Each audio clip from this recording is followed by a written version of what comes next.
الحمد لولیہ والصلاة علی نبیہ وعلی آلہ واصحابہ المتأدبین بآدابہ اما بعد فاعوذ باللہ من الشیطان الرجیم بسم اللہ الرحمن الرحیم ولا تقولوا لمن يقتل في سبيل الله اموات بل احیاء ولکن لا تشعرون صدق اللہ مولانا العظیم ان اللہ وملائکتہ یصلون علی النبی یا ایہا الذین آمنوا صلوا علیہ وسلموا تسلیما الصلاۃ والسلام علیک یا سیدی یا رسول اللہ وعلی آلک وصحابک یا سیدی یا خاتم النبیین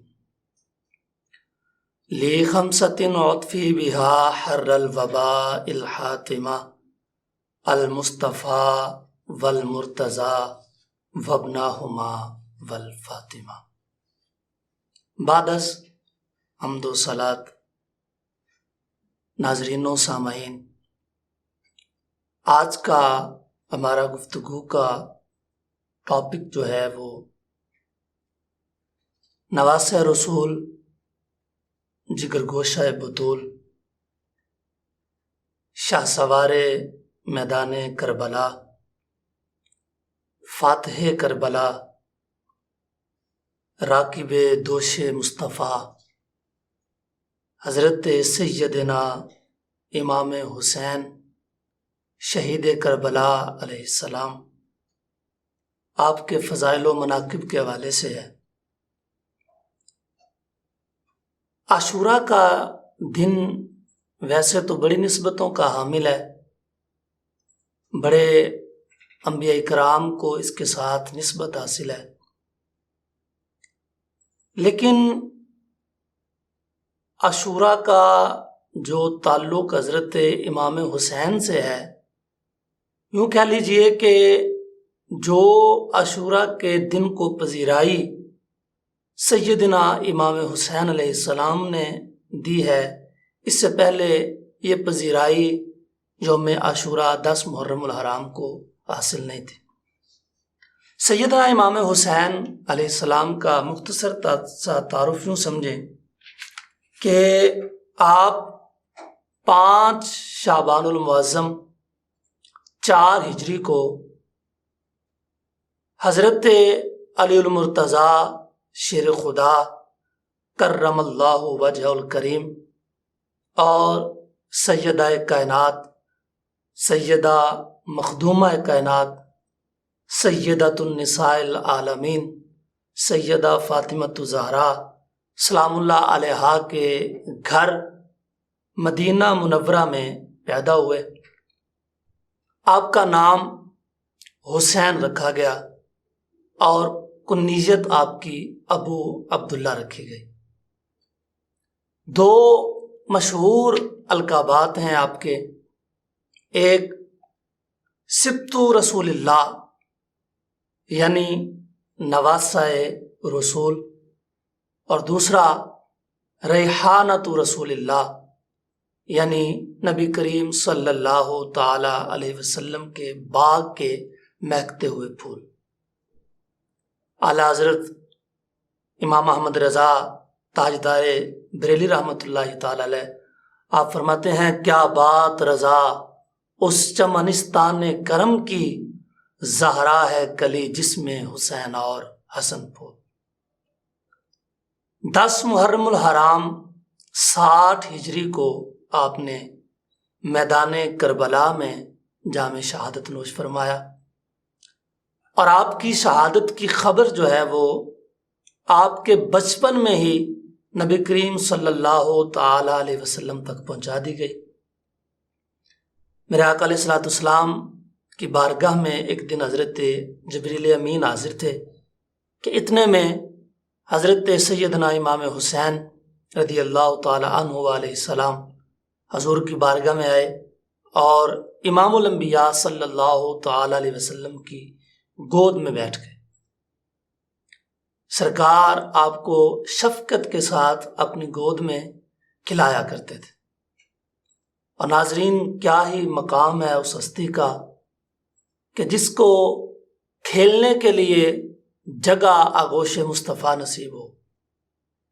اور یوں سمجھیے کہ مولا حسین علیہ السلام کی زندگی ہی ایسی ہے کہ آپ کا اگر بچپن دیکھا جائے تو کبھی آپ امام الانبیاء صلی اللہ تعالی علیہ وسلم کی گود میں ہوتے ہیں، کبھی سیدۃ النساء سلام اللہ علیہا کی گود میں ہوتے ہیں، کبھی آپ مولا مرتضیٰ کرم اللہ وجہ الکریم کی گود میں ہوتے ہیں.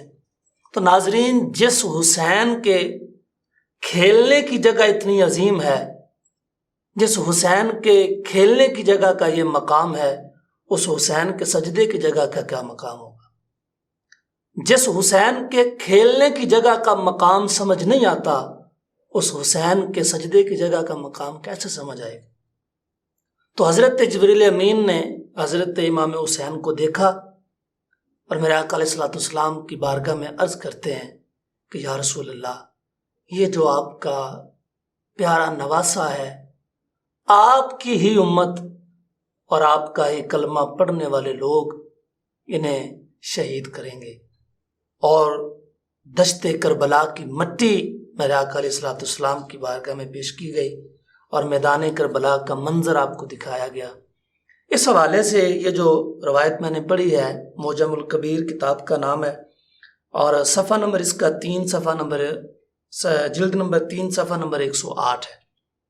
اس حوالے سے ایک روایت یوں بھی ملتی ہے کہ ایک روز میرے آقا علیہ الصلوۃ والسلام کی بارگاہ میں حضرت امام حسین اور حضور علیہ الصلوۃ والسلام کے فرزند انجمند حضرت ابراہیم بن محمد دونوں کھیل رہے تھے. سرکار کے دائیں زانوں پر حضرت امام حسین تھے اور دوسرے زانوں پر، میں یہ بات کہتے ہوئے ہمیشہ احتیاط کرتا ہوں کہ میں حضور کے کسی بھی ہاتھ کے پاؤں کے کسی بھی حصے کو بایاں نہیں کہتا، کیونکہ ہمارے بزرگ فرماتے ہیں کہ بایاں نہیں کہنا چاہیے، بایاں ہوتا ہے بے برکتہ، اور اس گھر میں بے برکتی ہو ہی نہیں سکتی، کیونکہ یہ گھر وہ گھر ہے کہ جس میں ہمیشہ برکتیں اور عنایتیں ملتی ہیں.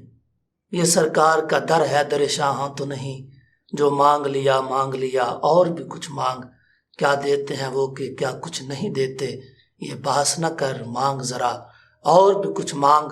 جو لوگ یہ کہتے ہیں کہ کرم ان کا ہے محدود، ان لوگوں کی باتوں پہ نہ جا، اور بھی کچھ مانگ. جھولی ہی میری تنگ تھی، کیا مانگتا ان سے، وہ کہتے رہے مانگ ذرا اور بھی کچھ مانگ. تو حضور کی دوسری جانب حضرت ابراہیم بن محمد تھے. اتنے میں حضرت جبریل امین سرکار کی بارگاہ میں حاضر ہوئے اور عرض کرتے ہیں یا رسول اللہ، اللہ تبارک و تعالی ان دونوں شہزادوں کو زیادہ دیر اکٹھا نہیں رکھے گا، ان میں سے ایک کو رب نے اپنے پاس بلانا ہے. اب اختیار آپ کے ہاتھ میں ہے کہ دونوں میں سے جسے آپ اختیار فرما لیں گے وہ زندہ رہیں گے، اور جو آپ راضی ہو جائیں گے ان کی روح قبض کر لی جائے گی. چاہیں تو آپ اپنے بیٹے، اپنے لخت جگر حضرت ابراہیم کو بچا لیں، چاہیں تو آپ حضرت امام حسین کو بچا لیں. تو میرے آقا علیہ الصلوۃ والسلام کی یہ محبت تھی سیدنا امام حسین سے کہ آپ نے یہ گوارا ہی نہیں کیا کہ حسین مجھ سے جدا ہو. اور اس میں ایک حکمت یہ تھی کہ فرمایا کہ یہ ابراہیم صرف میرا بیٹا ہے اور حسین میرا بھی بیٹا ہے، میری بیٹی کا بھی بیٹا ہے، تو میں زہرا کو وہ صدمہ نہیں دوں گا، خود بیٹے کی جدائی کا صدمہ برداشت کر لوں گا. تو جب آپ نے حضرت امام حسین کو اختیار فرما لیا، اس کے ٹھیک 3 دن بعد حضرت ابراہیم بن محمد آپ کے صاحبزادے کا وصال ہوا. اور اس واقعہ کے بعد جب بھی کبھی حضرت امام حسین میرے آقا کے سامنے آتے تو سرکار کے یہ لفظ ہوتے تھے کہ فدیتو من فدیتہ بابن ابراہیم، کہ میں اس حسین پر فدا جس پر میں نے اپنا بیٹا ابراہیم قربان کیا ہے۔ ناظرین کرام، بنظر غایت اس بات پر غور کریں کہ کوئی بھی صحابی رسول حضور کی بارگاہ میں حاضر ہوتے ہیں تو آ کر عرض کرتے ہیں فدا کا ابی و امی یا رسول اللہ، یا رسول اللہ میں آپ پر فدا، میرے ماں باپ آپ پر فدا۔ کوئی بھی صحابی رسول آتا ہے تو آ کر بات یہی کرتا ہے میں آپ پر فدا۔ صدیق اکبر آ کر کہتے ہیں یا رسول اللہ میں آپ پر فدا۔ فاروق اعظم آ کر کہتے ہیں یا رسول اللہ میں آپ پر فدا۔ عثمان غنی آ کر کہتے ہیں یا رسول اللہ میں آپ پر فدا۔ مولا کائنات آتے ہیں تو کہتے ہیں یا رسول اللہ میں آپ پر فدا۔ حضرت بلال آتے ہیں تو کہتے ہیں یا رسول اللہ میں آپ پر فدا۔ سارے صحابہ آج ہم بھی قیامت تک یہی کہتے رہیں گے کہ یا رسول اللہ ہم آپ پر فدا۔ ساری کائنات جنہیں کہتی ہے نا یا رسول اللہ ہم آپ پر فدا ہیں، وہی میرے آقا حسین کو کہتے ہیں کہ حسین میں تجھ پر فدا ہوں، اور صرف میں تجھ پر فدا نہیں، میرا بیٹا ابراہیم بھی تجھ پر میں نے قربان کر دیا۔ ناظرین کرام، حضرت امام حسین رضی اللہ تعالی عنہ وہ ہستی ہیں کہ حضرت علامہ جامی رحمۃ اللہ تعالی علیہ آپ فرماتے ہیں کہ اگر سیدنا امام حسین رضی اللہ تعالی عنہ علیہ السلام کسی اندھیرے کے مقام پر تشریف فرما ہوتے تو آپ کے حسن کا عالم یہ تھا کہ آپ کی مبارک پیشانی سے اور آپ کے مبارک دونوں رخساروں سے ایسی نورانیت اور ایسی تجلیات رونما ہوا کرتی تھیں کہ جس سے سارا ماحول نور علی نور ہو جایا کرتا۔ یہ آپ کے حسن کا مقام تھا، اور کیوں نہ ہوتا شبیہ رسول جو ہوئے حضرت مولا کائنات مولا علی مرتضیٰ شیر خدا کرم اللہ وجہ الکریم فرماتے ہیں کہ حسین اور حسن یہ شبیہ مصطفیٰ تھے۔ جس نے میرے آقا کو مبارک سر سے لے کر ناف تک دیکھنا ہو وہ حضرت امام حسن کا چہرہ دیکھ لے، اور جس نے ناف سے پیروں تک میرے آقا علیہ الصلوۃ والسلام کی زیارت کرنی ہو وہ حسین کو دیکھ لے۔ تو یہاں ایک بات یہ بھی سمجھنے والی ہے کہ صحابہ کرام جب دونوں شہزادوں کو آتے ہوئے دیکھتے تھے تو آپس میں یہ باتیں کیا کرتے تھے کہ ایسے ہی لگتا ہے جیسے امام الانبیاء تشریف لا رہے۔ سمجھنے والی اور دل پر نقش کرنے والی بات ہے وہ یہ ہے کہ جس نے حضرت امام حسن کو دیکھا تو دیکھ کر کہا کہ ہم دیکھتے امام حسن کو ہیں، نظر مصطفیٰ آتے ہیں۔ جس نے مولا حسین کو دیکھا دیکھ کر کہا کہ دیکھتے مولا حسین کو ہیں، نظر مصطفیٰ آتے ہیں۔ جس عورت نے سیدہ کائنات، سیدہ مخدومہ کائنات، سیدۃ النساء العالمین سیدہ فاطمۃ الزہرا سلام اللہ علیہا کو دیکھا، عورت نے دیکھا، میں یہ لفظ دوہرا اس لیے رہا ہوں کہ کسی غیر محرم مرد نے سیدہ کائنات کو نہیں دیکھا۔ سیدہ کائنات کے پردے کا عالم تو یہ ہے کہ اگر آنچل سرک جائے تو آسمان پر سورج بھی حیا کر لیتا ہے۔ ان کی حیا کا عالم تو یہ ہے کہ وقت وصال قریب آئے تو فرماتی ہیں میرا جنازہ رات کے اندھیرے میں لے کر جانا قبرستان کی طرف کہ کوئی گزرتا ہوا شخص میرے جنازے کو دیکھ کر یہ نہ کہے کہ محمد کی بیٹی کا جنازہ جا رہا ہے۔ ان کے پردے کا عالم تو یہ ہے کہ قیامت کا دن ہوگا، نفسا نفسی کا عالم ہوگا، دوست دوست کو چھوڑ جائے گا، یار یار کو چھوڑ جائے گا، کوئی کسی کا پرسان حال نہیں ہوگا، ہر طرف ہر بندہ نفسی نفسی پکار رہا ہوگا، سورج سوا نیزے پر ہوگا، تانبے کی زمین ہوگی، گرمی کی شدت ہوگی، ہر بندہ اپنے ہی پسینے میں سرابور ہوگا۔ یکدم میدان محشر میں سیدہ طیبہ طاہرہ زاہدہ عابدہ سانعہ شاکرہ راکعہ سیدہ مخدومہ کائنات سیدہ فاطمۃ الزہرا سلام اللہ علیہا کی سواری آئے گی تو حضرت ابو ہریرہ رضی اللہ تعالی عنہ روایت کرتے ہیں ہاتف غیبی سے آواز آئے گی یا اہل الجمع غضوا ابصارکم ونکسوا رؤوسکم، کہ اے اہل محشر اپنی آنکھیں بند کر لو، اپنی گردنیں نیچی کر لو، حسن و حسین کی امی فاطمہ تشریف لا رہی۔ تو ان کے پردے کا عالم یہ ہے. تو کسی مرد نے آپ کا چہرہ نہیں دیکھا، غیر محرم مرد نے. عورتوں نے دیکھا. ام المومنین، محبوب رب العالمین، صدیق باپ کی صدیقہ بیٹی سیدہ عائشہ صدیقہ سلام اللہ علیہا و رضی اللہ تعالی عنہا، آپ فرماتی ہیں کہ سیدہ فاطمہ الزہرا سلام اللہ علیہا کا اٹھنا بیٹھنا، چلنا پھرنا، بولنا چالنا، مسکرانا، ہر عمل آپ کا سیم دیکھ کر ایسے لگتا تھا جیسے امام الانبیاء کر رہے ہیں. تو جس نے حضرت سیدہ کائنات کو دیکھا اس نے بھی یہی کہا کہ دیکھتے سیدہ کائنات کو ہیں، نظر مصطفیٰ آتے ہیں. جس نے مولا کائنات مولا علی کرم اللہ وجہ الکریم کو دیکھا، دیکھ کر کہا کہ دیکھتے علی کو ہیں، نظر مصطفیٰ آتے ہیں. ہجرت کی رات ہے، میرے آقا علیہ الصلوۃ والسلام کا بستر ہے، میرے آقا نے حضرت علی کو لٹایا، باہر کافر کھڑے ہیں اور دیکھ رہے ہیں، اور دیکھ کر کہتے ہیں دیکھتے تو علی کو ہیں لیکن محسوس ایسے ہوتے ہیں جیسے نبی کو دیکھ رہے ہیں. یعنی سوئے علی تھے، لوگ ایسا سمجھ رہے تھے جیسے کہ نبی سوئے ہوئے ہیں. یعنی دیکھا علی کو، دیکھ کر نتیجہ یہ نکالا کہ یہ نبی سو رہے ہیں. تو یہ 5 ہستیاں ایسی ہیں کہ کوئی دیکھتا امام حسن کو ہے تو نتیجہ یہ نکالتا ہے کہ میرے آقا کو دیکھ رہا ہوں، کوئی دیکھتا امام حسین کو ہے تو نتیجہ یہ نکالتا ہے کہ میرے آقا کو دیکھ رہا ہوں. کوئی سیدہ کائنات کو دیکھتی ہے تو کہتی ہے کہ نتیجہ یہ ہے کہ میں امام الانبیاء کو دیکھ رہی ہوں. کوئی مولا کائنات کو دیکھتا ہے تو نتیجہ یہ نکالتا ہے کہ حضور کو دیکھ رہے ہیں. تو میں سمجھانا صرف یہ چاہتا ہوں کہ اللہ نے یہ 5 صورتیں ایک جیسی بنا کر لوگوں کو، اولاد آدم کو درس اور پیغام یہ دیا ہے کہ لوگوں اگر گننے بیٹھو گے تو یہ 5 ہوں گے، اگر گننے بیٹھو گے تو یہ 5 ہوں گے، اگر دیکھنے لگے گو تو یہ ایک ہی نظر آئے گا. یہ گننے میں 5 ہیں، تعداد میں 5 ہیں، دیکھنے میں ایک ہے. میرے آقا علیہ الصلوۃ والسلام کی بڑی والہانہ اور شفیقانہ محبتیں حضرت امام حسین کے ساتھ ہیں.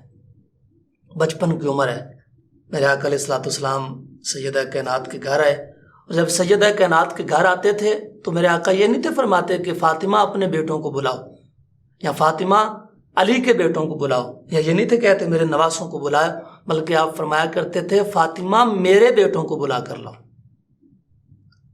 بچپن کی عمر ہے، دونوں شہزادے آ گئے تو میرے آقا علیہ الصلوۃ والسلام نے فرمایا کہ حسن اور حسین تم دونوں کی آپس میں کشتی ہوگی. اب دونوں، یہ عرب کا رواج تھا، بہادری شجاعت اپنی اولاد کو سکھایا کرتے تھے. اب دونوں بھائی آپس میں کشتی کرنے لگے. دوران کشتی میرے آقا علیہ الصلوۃ والسلام حضرت امام حسن کو کہتے ہیں حسن حسین کو بازو سے پکڑو، حسن حسین کو سر سے پکڑو، حسن حسین کی کمر سے ہاتھ ڈالو، حسن حسین کی ٹانگ پکڑ کر نیچے گراؤ. سیدہ کائنات سیدہ فاطمہ الزہرا سلام اللہ علیہا آپ قریب کھڑی دیکھ رہی ہیں اور عرض کرتی ہیں کہ یا رسول اللہ یہ کیا وجہ ہے؟ حسن بڑا ہے، حسین چھوٹا ہے. حق تو یہ تھا کہ آپ حسین کو کہتے، حسین کو آپ حوصلہ دیتے، حسین کی ہمت آپ بڑھاتے، کیونکہ وہ چھوٹا ہے، حسن تو بڑے ہیں. یا رسول اللہ آپ حسین کو بتانے کی بجائے حسن کو بتا رہے ہیں، وجہ کیا ہے؟ میرے آقا علیہ الصلوۃ والسلام نے فرمایا فاطمہ تجھے نہیں پتا، حسن کو تو میں بتا رہا ہوں اور حسین کو آ کر جبریل امین بتا رہا ہے. حسین کی ہمت جبریل امین بڑھا رہا ہے. میرے آقا علیہ الصلوۃ والسلام کا ایسا پیار ہے. ایک لفظ ہے مفاخرہ، بر وزن مقابلہ. مفاخرہ ناظرین یہ ہوتا تھا کہ عرب کے قبائل کے نوجوان مرد ایک میدان میں اکٹھے ہوتے اور آ کر کہتے جی میرے باپ کے نام اتنی جاگیر ہے.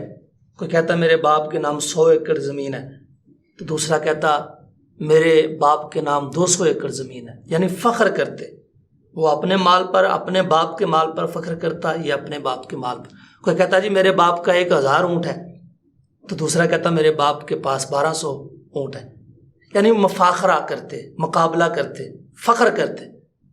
ایک دن حضرت مولا کائنات گھر میں تشریف لائے تو دیکھا کہ حضرت امام حسین چھوٹے سے کھیل رہے ہیں۔ مولا کائنات نے فرمایا حسین والدہ کہاں ہے؟ تو امام حسین عرض کرتے ہیں کہ بابا وہ تو نانا کے گھر گئے ہیں۔ فرمایا حسن کہاں ہے؟ عرض کیجیے وہ بھی والدہ کے ساتھ گئے ہیں۔ حضرت علی المرتضیٰ شیر خدا کرم اللہ وجہ الکریم نے کمرے میں بٹھایا حضرت امام حسین کو اور کہا کہ حسین آج میں اور تو مفاخرہ کریں، تو اپنا فخر بتا، میں اپنا فخر بتاتا ہوں، تو اپنا بتا کہ تیرے پاس کیا ہے، تیری نسبتیں کیسی ہیں، اور میں اپنی بتاتا ہوں۔ حضرت امام حسین چھوٹی سی عمر ہے لیکن باپ کا ادب اور احترام ایسا ہے کہ عرض کرتے ہیں بابا آپ بڑے ہیں، میں چھوٹا ہوں، آپ افضل ہیں، میں مفضول ہوں، آپ باپ ہیں، میں بیٹا ہوں۔ حضرت علی المرتضیٰ شیر خدا فرماتے ہیں حسین میں فضیلت کی بات نہیں کر رہا، میں فخر کی بات کر رہا ہوں۔ حضرت امام حسین مسکرا کر کہتے ہیں بابا اگر فخر کی بات ہے تو پھر آ جائے، فخر کی بات ہے تو پھر بات کر لیتے ہیں۔ حضرت امام حسین کہتے ہیں کہ علی میرے باپ کا نام علی ہے، بتاؤ تمہارے پاس میرے باپ جیسا باپ ہے؟ یعنی یہ فخر کی بات ہو رہی ہے۔ امام حسین کہتے ہیں میرے نانا کا نام محمد الرسول اللہ ہے، کیا آپ کے نانا کا نام محمد الرسول اللہ ہے؟ علی کہتے ہیں نہیں۔ امام حسین عرض کرتے ہیں میری ماں کا نام فاطمہ الزہرا بنت رسول ہے، کیا آپ کی ماں کا نام فاطمہ الزہرا بنت رسول ہے؟ علی کہتے ہیں نہیں۔ عرض کرتے ہیں میرے بھائی کا نام حسن مجتبیٰ ہے، کیا آپ کے بھائی کا نام حسن مجتبیٰ ہے؟ میرے بھائی جیسا بھائی ہے تو لائیں نا میرے سامنے، میری ماں جیسی ماں ہے تو لائیں میرے سامنے، میرے باپ جیسا باپ ہے تو لائیں میرے سامنے، اگر فخر کی بات ہے۔ مولا کائنات چاروں بار کہتے ہیں میرے پاس نہیں، میرے پاس نہیں۔ خاموش ہو کر علی کہتے ہیں حسین بس، اور میں یہاں عقیدت سے ایک جملہ کہا کرتا ہوں جو ہار جائے میں اپنے عقیدے میں اسے علی نہیں کہتا۔ علی کہتے ہیں حسین اگر ایسی بات ہے تو تو نے 4 فخر بتائے اپنے، میں مانتا ہوں کہ تیرے نانا جیسا میرا نانا نہیں، حسین میں مانتا ہوں کہ تیرے باپ جیسا میرا باپ نہیں، حسین میں مانتا ہوں کہ تیری ماں جیسی میری ماں نہیں، حسین میں مانتا ہوں کہ تیرے بھائی جیسا میرا بھائی نہیں، لیکن تو نے 4 بتائے ہیں، میں 1 بتاتا ہوں، اگر تو 1 بھی لے آیا تو میں ہار گیا، تو جیت گیا۔ امام حسین عرض کرتے ہیں بابا پھر بتائیں۔ مولا کائنات فرماتے ہیں حسین میرے بیٹے کا نام ابو عبداللہ حسین ابن علی شہید کربلا ہے، اگر تیرے پاس میرے بیٹے جیسا کوئی 1 بھی بیٹا ہے تو سامنے لے کر آؤ۔ مولا حسین وہ ہستی ہیں کہ جن پر مولا کائنات فخر کرتے ہیں، امام حسین وہ ہستی ہیں کہ جن پر میرے آقا فخر کرتے ہیں، سیدۃ النساء العالمین فخر کرتی ہیں۔ بات صرف اتنی سی ہے کہ خدا کے اس جہان میں حسین سا کوئی نہیں، زمین و آسمان میں حسین سا کوئی نہیں، وہ حسین شہید کربلا ہے کہ جو نیزے کی نوک پر بھی چڑھ جائے تو قرآن کی تلاوت ختم نہیں ہوتی۔ انہی الفاظ کے ساتھ اجازت دیجیے، اللہ حافظ و ناصر۔